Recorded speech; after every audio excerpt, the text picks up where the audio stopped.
Bass fishing in the 70-degree range is a really good time. That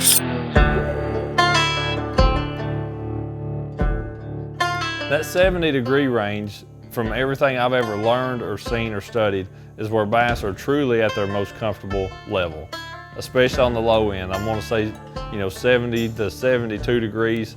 That's where the water holds a lot of oxygen. The bass are very comfortable. Their metabolism is up, so they're actively feeding much more so than they would be in 50-degree water, which is good for the angler.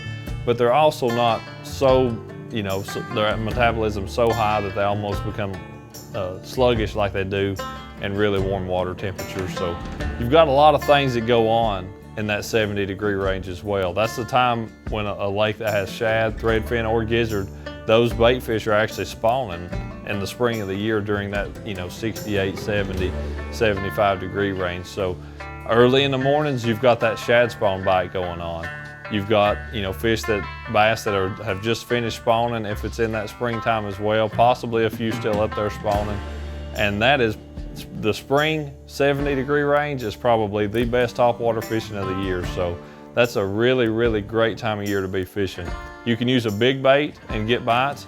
You can use something small, finesse type stuff.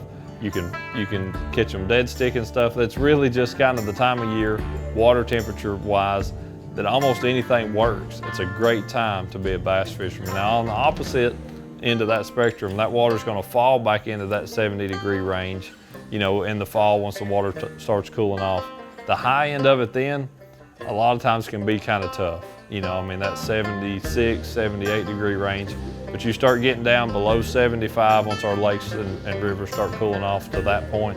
That bite's gonna pick up in the fall. And again, top water is almost always king during that time. So 70-degree range, man, it's a great time of year to be fishing, and I would certainly be out there if I was you.